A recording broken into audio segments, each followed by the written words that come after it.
श्री गणेशाय नमः। पुरुषोत्तम मास मातम्य 19वां अध्याय।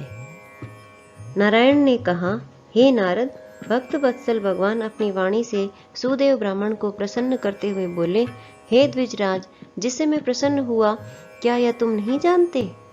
मेरा प्रिय पुरुषोत्तम मास आने पर तुम दोनों स्त्री पुरुषों ने उपवास कर यहाँ बैठने से पुरुषोत्तम मास की सेवा हुई। एक बार वेद में कहे गए साधनों को और दूसरी ओर पुरुषोत्तम मास के सेवन को जब ब्रह्मा जी तोलने लगे तो वेदोक्त साधन बहुत हल्के निकले और पुरुषोत्तम मास सेवन व्रत भारी हुआ। इसलिए संसार में पुरुषोत्तम मास अधिक पूज्य और मान्य है। जो मनुष्य का जन्म लेकर भी पुरुषोत्तम मास में जप तप स्नान दान आदि नहीं करते, वे जन्म जन्मांतर में दरिद्र होते हैं।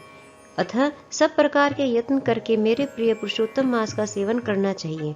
जो पुरुषोत्तम मास की सेवा करेगा वह भाग्यवान धन्य होकर मुझको प्राप्त होगा। श्री नारायण बोले, इस प्रकार हे मुने, जगदीश्वर कृष्ण भगवान ऐसा कहकर तत्काल गरुड़ पर चढ़कर अत्यंत पवित्र बैकुंठ लोक को चले गए। स्त्री सहित सुदेव ब्राह्मण मृत प्राय होकर फिर जीवित हो गए और सुखदेव को लेकर रात दिन अत्यंत हर्षित होते रहे और कहने लगे कि यह अत्यंत आश्चर्य की बात है कि ऐसा मास कहीं भी न देखा न सुना। इस प्रकार आश्चर्य युक्त होकर वह सुदेव ब्राह्मण अत्यंत श्रद्धा युक्त होकर पुरुषोत्तम मास का सेवन करने लगा। ऋषि वाल्मीकि कहते हैं, वही तुम राजा दृढ़धनवा विख्यात हुए। हे राजन, पुरुषोत्तम मास के सेवन से संपूर्ण ऋषियों के भोगने वाले हुए। हे राजन, जो तुमने मुझसे पूछा था सो मैंने सब तुमको बतलाया है। और पूर्व जन्म में जो सुखदेव तुम्हारा पुत्र था वही तोता था। हरि ने उसको जिलाया और सुखदेव नाम से विख्यात हुआ। वह सुखदेव 12,000 वर्ष तक आयु भोग कर बैकुंठ को गया।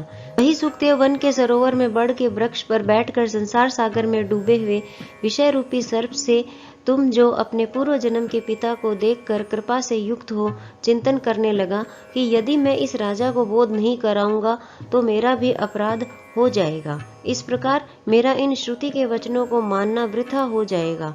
इसलिए मुझको अपने पूर्व जन्म के पिता का उपकार अवश्य करना चाहिए।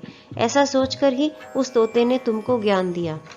इसी प्रकार पुरुषोत्तम मास मातम्य का 19वां अध्याय पूर्ण हुआ।